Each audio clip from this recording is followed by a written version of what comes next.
satisfação. Nós vamos colocar aqui o nosso estudo. Então, nós vamos conversar um pouco hoje sobre esse tema, credores diferentes, que, na verdade, não é um tema fácil, embora muito falado, muito comentado, mas essas palavras de Jesus, elas nos tocam e é um compromisso muito sério e muito grande para todos nós. Eu, porém, vos digo, amai os vossos inimigos. Mateus registrou no capítulo 5, versículo 44. Mas é preciso que nós estudemos, sim, e compreendamos que só através deste procedimento nós conseguiremos estar, de fato, nas vias de perfeição, que é o nosso grande objeto aqui na Terra, né? A palavra credor, muitas vezes, ela é muito ligada às coisas materiais, e às coisas nem de tanta importância. Mas queria destacar 3 aspectos para que nós pudéssemos desenvolver. Credor, a quem ou a que se deve qualquer valor, podendo ser uma pessoa física ou empresa. Ou seja, é o nosso próximo, seja ele individual, seja ele coletivo, numa instituição qualquer. Né? Que ou aquele que é beneficiário em vantagens, compensações, considerações. Normalmente, quando a gente pensa em credor, a gente pensa que o credor somos nós na posição de credores.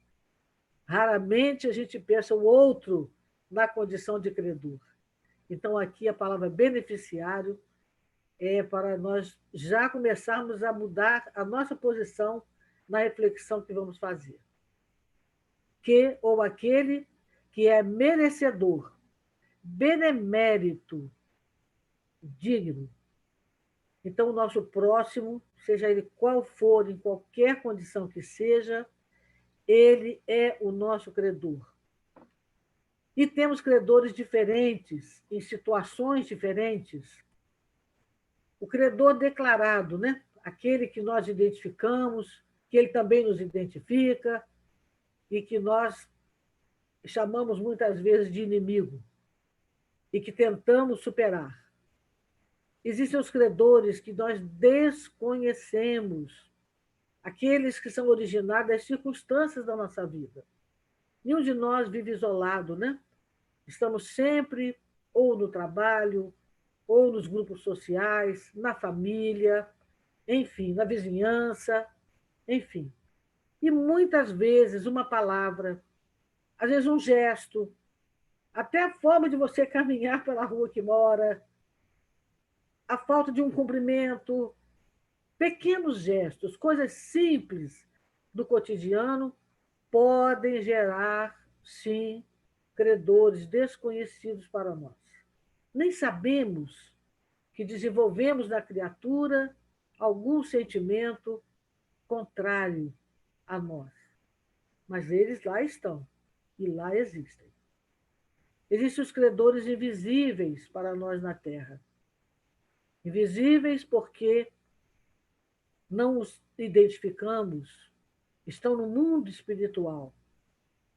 Aqueles que muitas vezes recebemos vibrações, tonturas, vontade de deitar, não sabemos o que está acontecendo.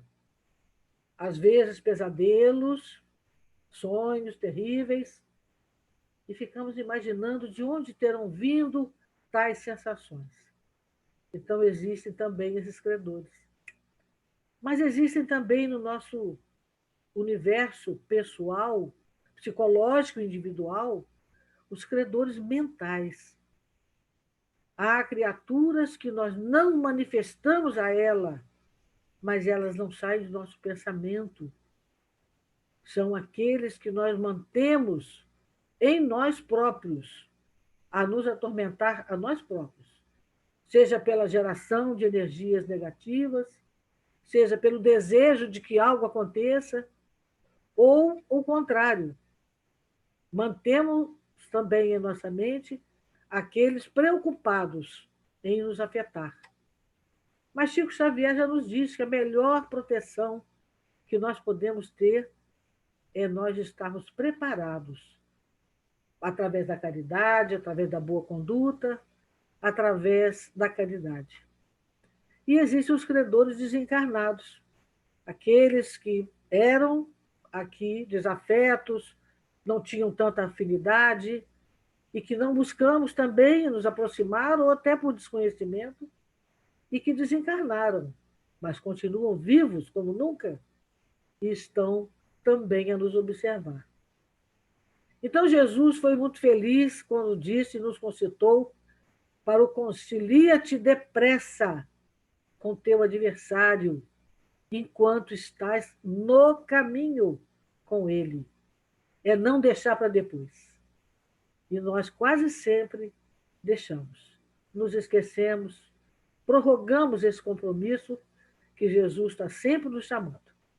Então, é no mesmo capítulo 5, no versículo 25. Então, esses diferentes credores, nós precisamos tomar consciência de que eles existem e de que só depende de nós mudar tal situação. Apesar de já sabermos que o amor é a lei da vida, o orgulho ainda nos faz cegos. Temos dificuldades, muitas dificuldades de aceitar, de enxergar. Somos altamente melindrosos. Então, o saber, como disse a nossa irmã na prece, não é só o estudar, mas é termos a alegria de estar juntos. Então, não basta a gente saber teoricamente que a lei da vida é o amor, mas é preciso cumprir o primeiro mandamento: amar a Deus sobre todas as coisas, mas ao próximo como a si mesmo. Então, é abater o nosso orgulho para que a gente consiga dar alguns passos neste sentido. Nosso mestre e modelo, Jesus, nos ensina nas ocorrências mínimas. Ao estudar o Evangelho, encontramos todos os detalhes, em todos os detalhes, o exemplo que Jesus nos deu, sempre. E, se ouvimos-lo recomendando, estejamos prontos a dar a qualquer que pedir, vemo-lo atendendo a todas as criaturas do seu caminho, não de acordo com os caprichos, mas segundo as necessidades. Então, este é um ponto também de reflexão nossa, porque quando nos colocamos na posição de ajudar, quase sempre fazemos primeiro uma anamnésia, um diagnóstico, uma série de análises para avaliar se vamos mesmo ajudar e como vamos ajudar. Jesus não procedeu assim. Jesus nos ajudou, continua nos ajudando e nos ajudará sempre, e indistintamente, se mereçamos ou não. Então, me lembro da questão 54 do Evangelho, que nós não devemos e não temos o direito de fazer a análise dos defeitos do nosso próximo, a não ser que seja para ajudá-lo a crescer, a se desenvolver, a evoluir. Mas que nós possamos, sim, ter a benevolência para com o nosso irmão, ajudando indistintamente, como diz Jesus, a todas as criaturas do caminho, sem caprichos. O capricho é a exigência que nós fazemos, né? Nós colocamos a pessoa sob as nossas regras, sob as nossas condições. Se me atender. Então, é ainda uma fraqueza nossa esta forma de proceder. Aí está o nosso Chico Xavier, né? Coloquei ele bem velhinho para lembrar dos seus últimos tempos já conosco, porque toda a vida deste homem, dessa criatura, foi para nós também um grande exemplo. E lembrando isso aqui, olha, o ato de dar é dos mais sublimes nas operações da vida. Entretanto, muitos homens são displicentes e incompreensíveis na execução dele. Chico Xavier nem aceitava que a pessoa lhe pedisse perdão, porque ele dizia, mas você não fez nada. Por mais grave que fosse, esta alma já compreendia, ela já tinha alcançado, aqui na nossa terra, na última encarnação, esse patamar esperado por Jesus. Ele já compreendia que nas relações tudo é possível e que nós estamos em diferentes campos vibratórios e que estamos também em diferentes condições de entendimento. Então, quando a pessoa cometia qualquer ato e considerava indigno, ia até ele pedir que o perdoasse, que o desculpasse. E a lição dele era: mas você não me fez nada. Quiçá um dia, em breve, possamos também chegar. E aí, Lucas, dentro do mesmo templo dos credores, deste mesmo tema, nos diz, né? E dá qualquer que te pedir, a qualquer que te pedir. E ao tomar, e ao que tomar o que é teu, não lhe os torne a pedir. Ou seja, dá e esquece. É benemerência completa. É não exigir nada em troca. É ajudar, é contemplar, é acolher, independente do resultado, independente da gratidão ou não. É dar por amor, amor vivo, o amor que Jesus nos ensinou e que tenta que nós aprendamos. É o amor totalmente liberto de condições. É o verdadeiro amor fraternal. Geralmente, somos devedores de altos benefícios a quantos nos perseguem e caluniam. Na verdade, como eu disse lá atrás, nós somos devedores e não credores. Quase sempre nós somos os devedores. Na vida de relação, nós temos que avaliar isso.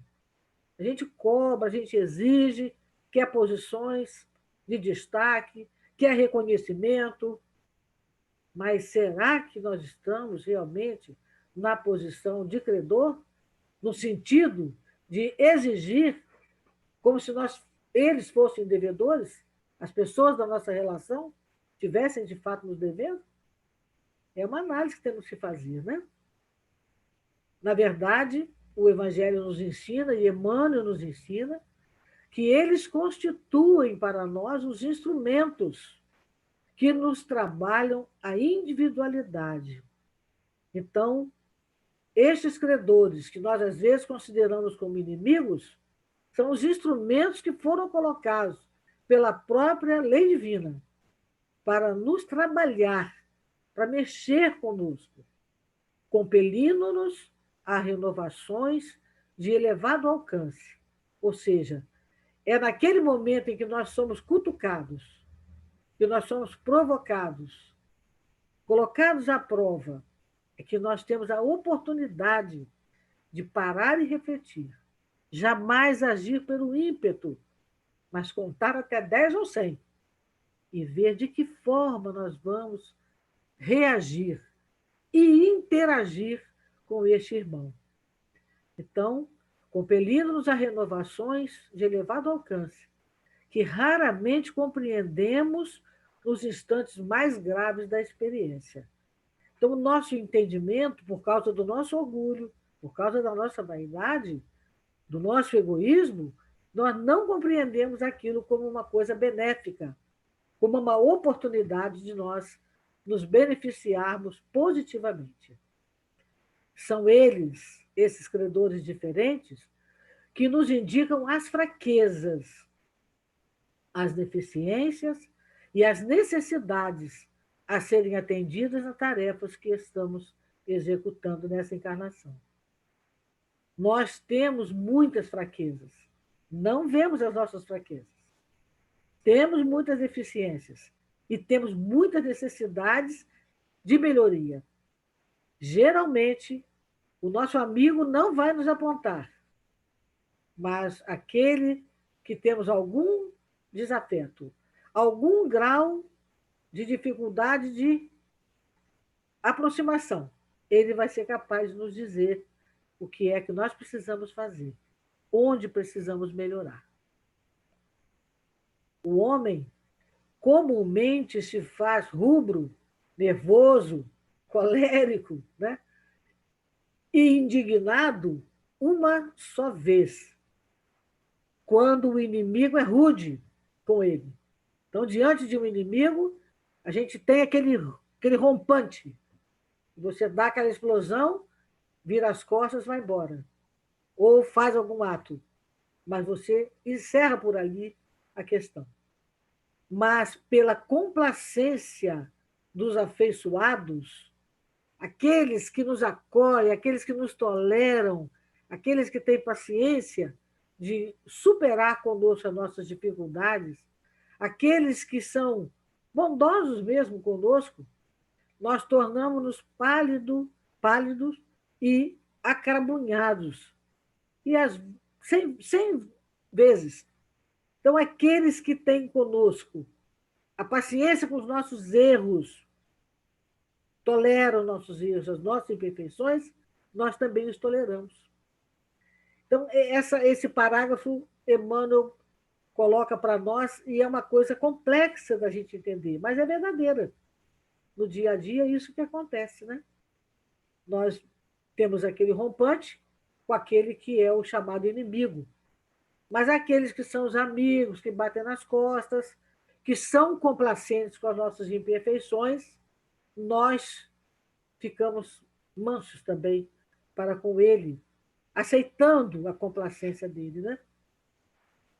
Emmanuel explica, porque esse parágrafo é um parágrafo complexo, dá a impressão que Emmanuel está nos dizendo, você tem que ter o tempo todo uma atividade, né? Cultivar uma inimizade. Não só uma vez? Não. Não é isso que Emmanuel está nos dizendo. Ele está nos dizendo que nós temos que reconhecer aqueles que são beneméritos, credores, porque proclamam as nossas faltas. Tem que haver uma compreensão melhor entre nós e estes irmãos que nos apontam, que nos chamam a atenção, que tentam nos corrigir, que tentam nos abrir os olhos, tirar, né, o cisco que está nos nossos olhos, e que tentam nos mostrar o que seria melhor para nós aproveitarmos essa encarnação. Então, às vezes, as palavras do Evangelho são complexas, e Emmanuel, graças a Deus, existiu e existe para nos ajudar nessa compreensão. Estes também, credores diferentes, são como médicos corajosos que nos facultam um corretivo. Às vezes, nós precisamos de ser tocados profundamente, verdadeiras incisões, cortes profundos, que nos magoam, que nos chateiam, que nos aborrecem, mas que vamos depois meditar no interior das nossas almas para reconhecer que aqueles irmãos disseram verdades. Reconhecer que, de fato, eles enxergaram aquilo que a nossa vaidade não estava permitindo enxergar. Essas incisões, muitas vezes dolorosas, são necessárias no processo curativo e corretivo. Então, o Emmanuel nos fala isso, que nós devemos ver esses credores diferentes, de todos os níveis, de todas as espécies, como amigos, como companheiros. É difícil para muita gente na Terra a aceitação de semelhante verdade. Todavia, chega sempre um instante em que entendemos o apelo do Cristo na sua magna extensão. Inicialmente, não aceitamos, mas essa verdade precisa ser incorporada ao nosso ser, né? E chega um momento de reflexão em reflexão, de sofrimento em sofrimento, de dor em dor, há um momento, sim, em que nós somos obrigados, levados pela circunstância da vida, a fazer a reflexão e reconhecer que o Cristo tinha toda a razão. Nós precisamos nos corrigir. E a criança, na sua pureza, mas também mostrando para nós que reiniciar, retomar o caminho, retomar aqueles que antes considerávamos como inimigos, desafetos, não afinidades. É a única forma de nós evoluirmos. Então, o problema do inimigo sempre merece estudos mais acurados. Esse tema é difícil, é complexo, é abrangente.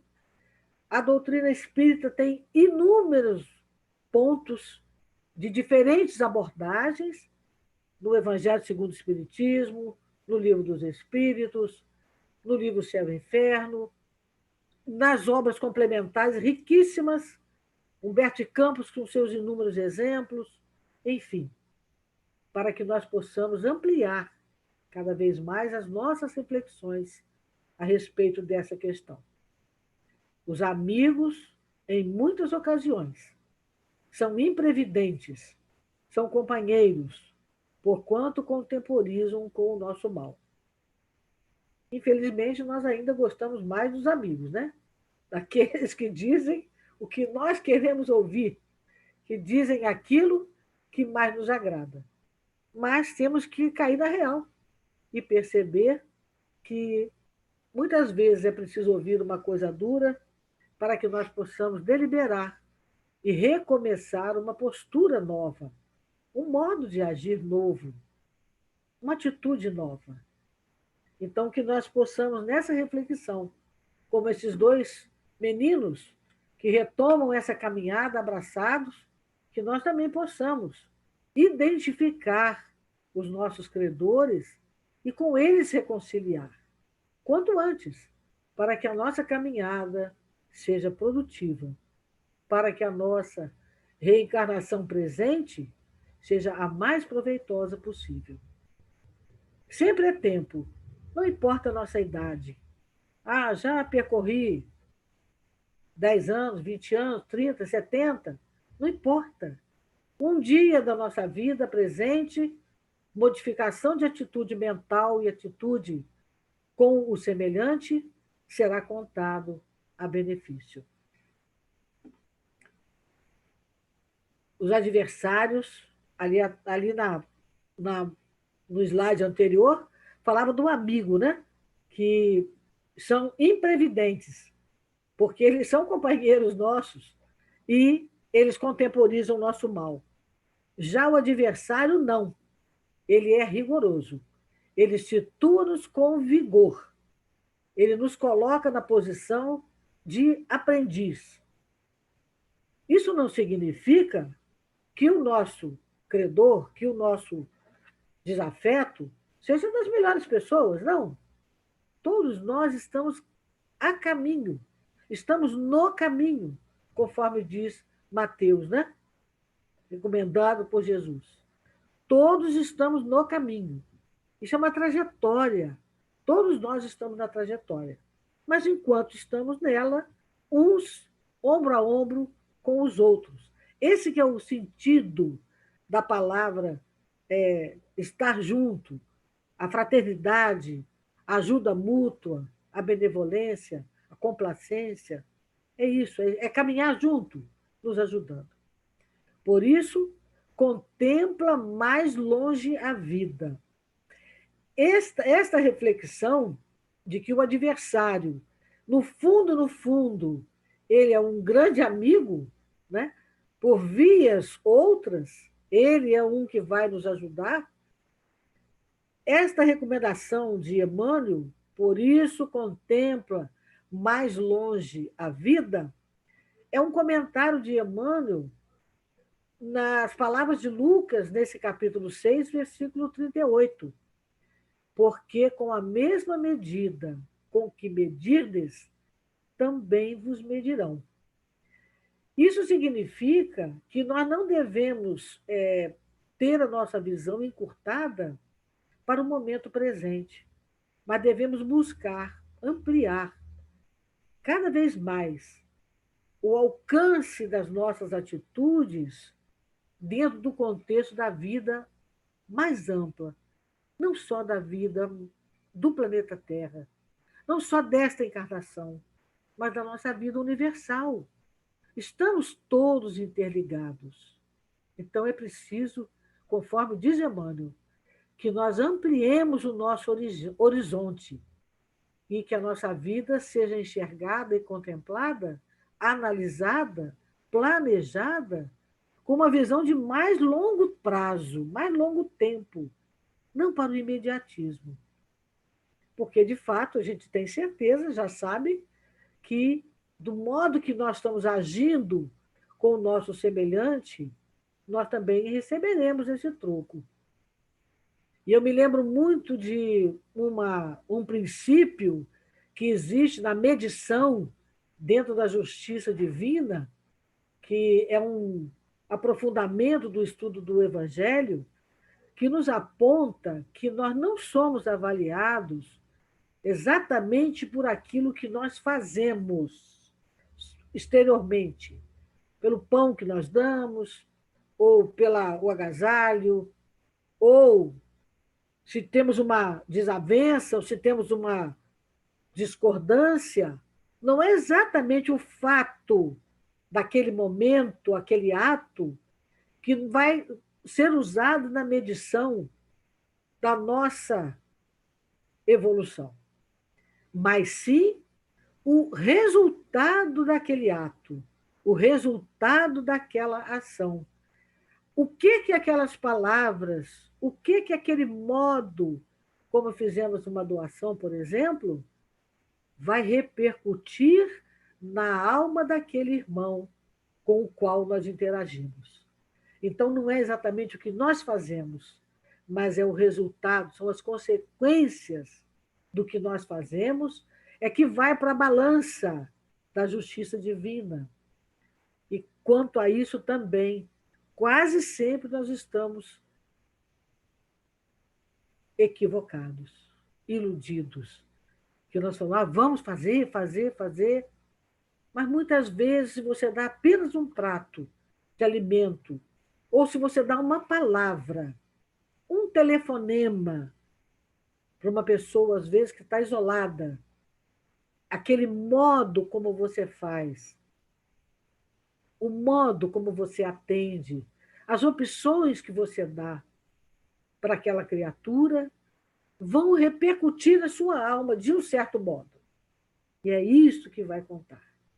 Então, acho que esse princípio de nós lembrarmos sempre de que é o resultado do que nós fazemos que vai impactar na nossa balança do bem e do mal. É um ponto importante que eu queria relembrar. Eu nem perguntei, antes de começar a falar, quanto tempo eu teria. Espero que não tenha ainda estourado o meu tempo, mas deve estar quase, né? Então, eu vou, neste momento, vou tirar a tela e vou pedir meus irmãos um minutinho para que eu possa contar. Eu quero contar, mas eu quero olhar para vocês o caso que está aí embaixo de Max, o mendigo, que é um caso de uma expiação terrena. Eu acho que esse exemplo ele culmina bem o que nós estamos tentando passar com esses diferentes credores que Emmanuel nos trouxe. Este episódio está no livro Céu e Inferno, na segunda parte do capítulo 8. Então, eu vou trocar aqui, tirar a tela e voltarei quando terminar de contar essa historieta. Eu voltarei, então, com as telas finais para nós concluirmos. Um minutinho.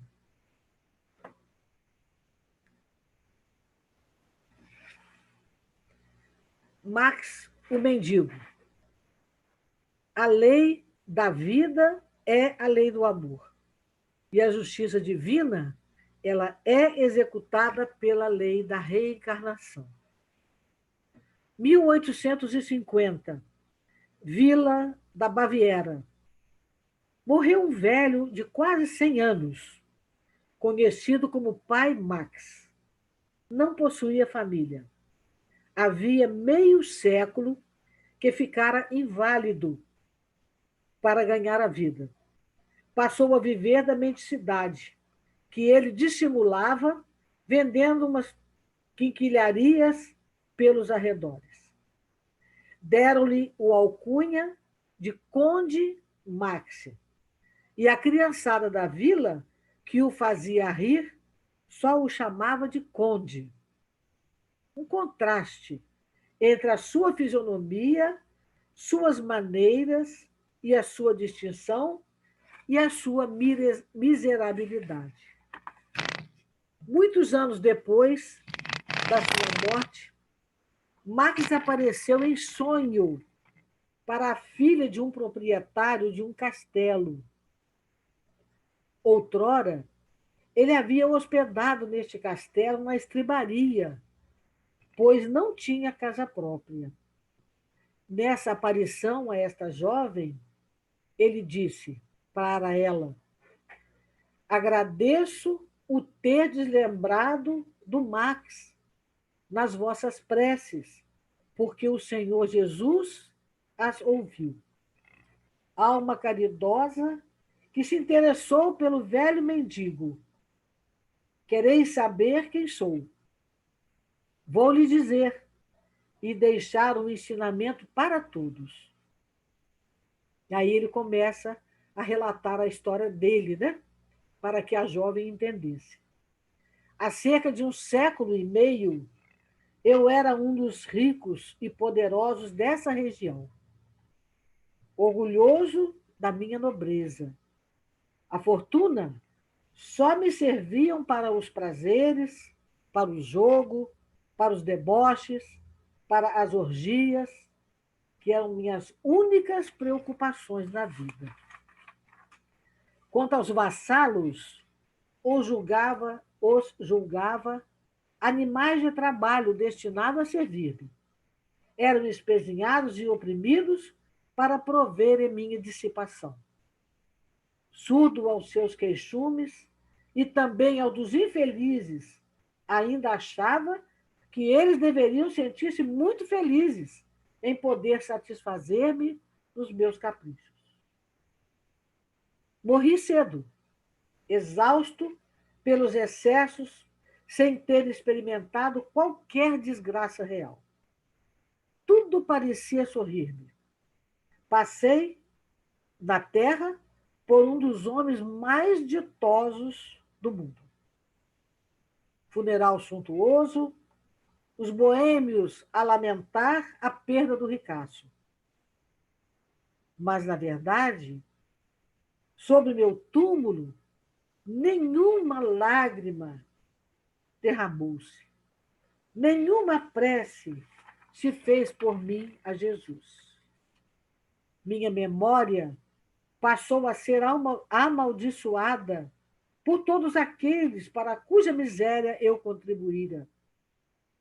Ah, como é terrível a maldição dos que prejudicamos.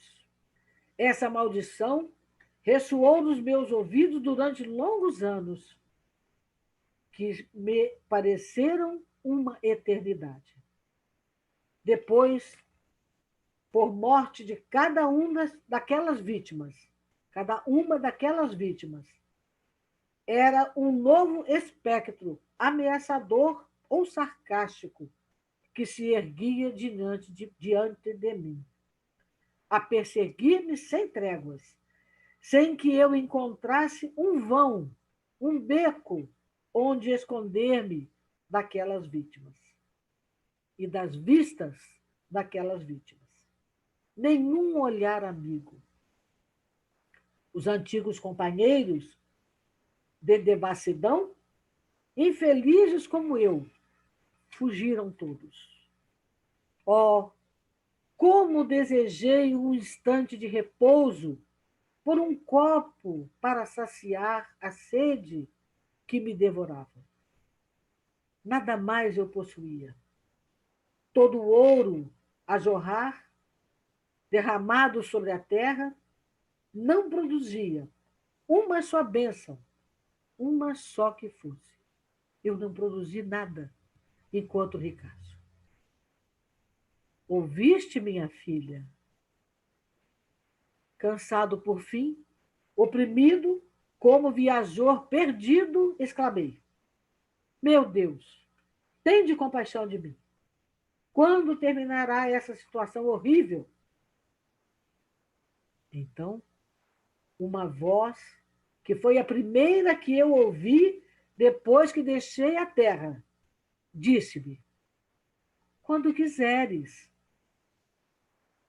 O que será preciso fazer? Meu Deus, é preciso que te arrependas. É preciso que te humilhes perante os mesmos a quem humilhastes. Pedir-lhes que intercedam por ti, porque a prece do ofendido que perdoa é sempre agradável ao Senhor. E eu me humilhei.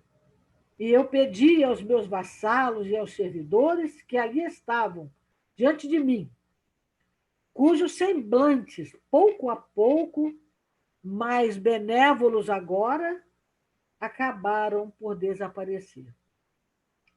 Foi para mim como uma vida nova. O desespero começou a dar lugar à esperança, enquanto eu agradecia a Deus com todas as forças da minha alma.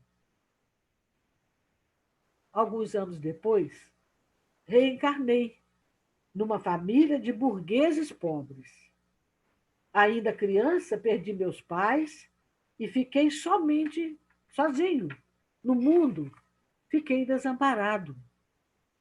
Ganhei a vida como pude, como operário, como homem trabalhador do campo, mas sempre honestamente, porque já acreditava em Deus.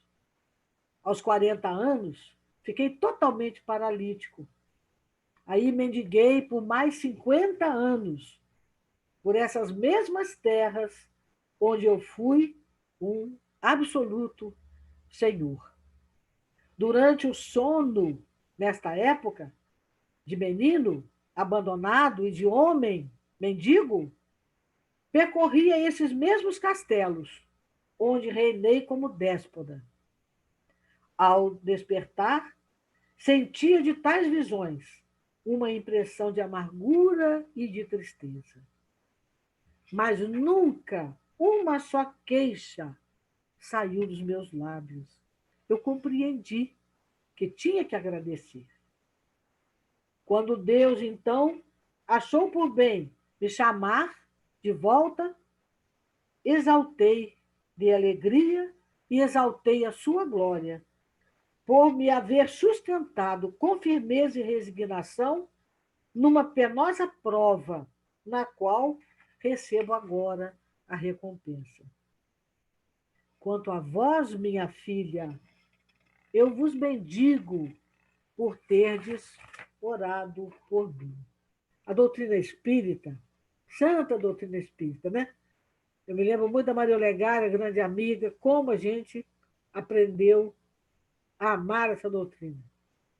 A doutrina espírita, em seu século e meio de existência, assemelha-se de algum modo, à árvore robusta, espalhando ramarias, flores, frutos e essências em todas as direções. A gente diria assim, a doutrina espírita, esses ramos no chão representam a possibilidade de todos, em qualquer nível, em qualquer alcance, qualquer nível intelectual é acessível.